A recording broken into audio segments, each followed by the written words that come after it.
Listen to me. I am only going to say this once. We are going on a trip. It is going to be rough. You have to stay alert. And more importantly, you have to stay quiet. Never take off your blindfold. If I find out you did, I will punish you. Understand? If you look, you will die. A pregnant woman, eyes bloodshot and face grim, is practically threatening 25-year-olds. She tells them that if they look, they will die. What kind of mother says that to her kids? Well, a mother trying to keep them alive, in a world that has gone completely insane. She grabs a birdcage and rushes out of the room.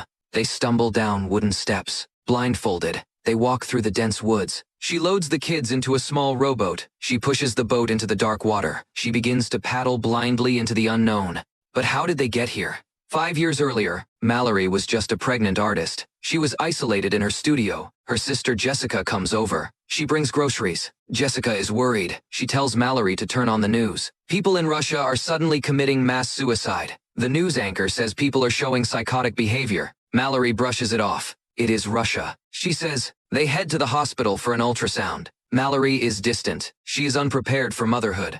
The doctor tells her she cannot ignore the baby. She even grabs an adoption pamphlet on her way out. But as they walk out of the hospital, chaos erupts. A woman begins bashing her head into a glass window. She smashes her head over and over. Blood is everywhere. People are running in sheer panic. It is here. Whatever was happening in Russia has reached them. Jessica and Mallory jump into their car. They speed off. The streets are a war zone. Cars are crashing. Explosions are going off everywhere. Suddenly, Jessica's eyes widen. She sees something. Her face twists in absolute terror and sorrow. She lets go of the wheel. The car crashes violently and flips over. Mallory manages to crawl out of the wreck. But Jessica is acting strange. She walks directly into the middle of the road. She stands right in front of a speeding garbage truck. Mallory watches her sister die instantly. A panic-stricken crowd sweeps Mallory away. A man named Tom pulls her up. He tells her to get up and run. They run towards a house. The homeowner, Douglas, does not want to let them in. He is angry and paranoid. But another man opens the door. They rush inside just as the madness consumes the streets. Inside the house, they find a group of survivors.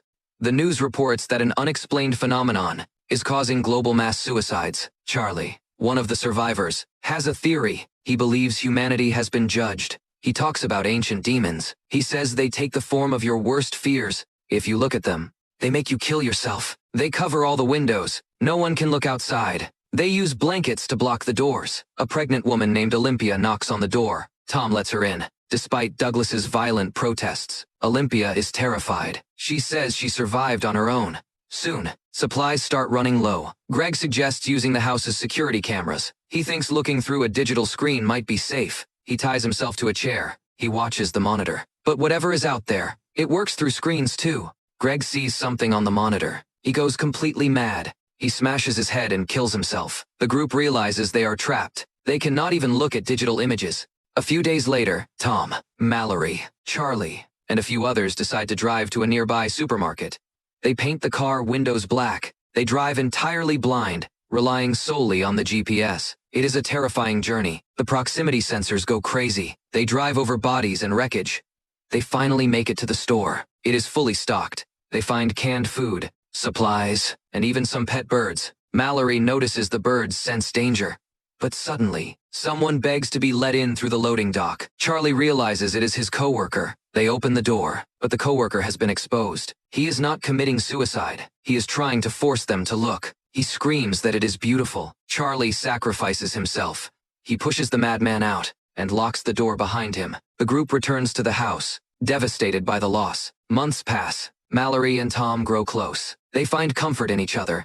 One day, a stranger named Gary begs for shelter. He claims he survived an attack by lunatics. He says these lunatics do not kill themselves. They worship the entities. They force others to open their eyes and look. Douglas does not trust Gary at all. He pulls a shotgun on him, but another survivor knocks Douglas out from behind. Gary is allowed to stay. That night, Mallory and Olympia go into labor at the exact same time. As they give birth, Gary reveals his true colors. He takes out his disturbing drawings. He is one of the lunatics. He puts the pet birds in the freezer. He tears down the window coverings. He forces Olympia to look outside. Olympia goes mad. She jumps out the window to her death. Gary kills the old woman with a pair of scissors. Tom confronts him with a shotgun. A brutal fight ensues. They crash through the stairs. Tom manages to shoot Gary. But not before many lives are lost. Mallory is left with 2 newborn babies. 5 years later, Mallory and Tom are raising the kids in the woods. They simply call them boy and girl. They live by incredibly strict rules. They constantly wear blindfolds outside. They use a string to guide them. One day, they receive a radio transmission. A man named Rick says there is a safe community. It is down the river. But the journey is treacherous. They must face a massive rapid blindfolded. While scavenging for supplies in an abandoned house, they are ambushed by a group of lunatics. Tom tells Mallory to take the kids and run to the boat. He stays behind to distract them. He realizes he cannot shoot them blindfolded. He takes off his blindfold. He shoots the attackers. He kills them one by one. But he sees the entity.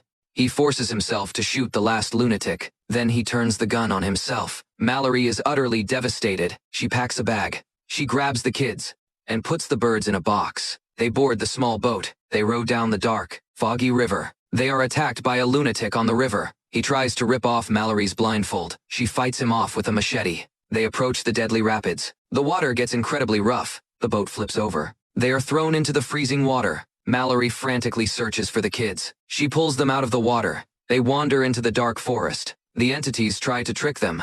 They use familiar voices. They use Tom's voice to lure the kids. Mallory desperately calls out to them. She tells them she loves them. She begs them to listen to her real voice. The kids run back to her. They reunite in the woods, guided by the sound of birds. They finally reach the sanctuary. They bang on the door. They are pulled inside. It is a school for the blind. Most of the people there are blind, so the entities cannot harm them. Mallory releases the birds into a massive greenhouse. She finally gives the children real names, Tom and Olympia. For the first time in years, Mallory smiles. She is finally a mother, and they are completely safe.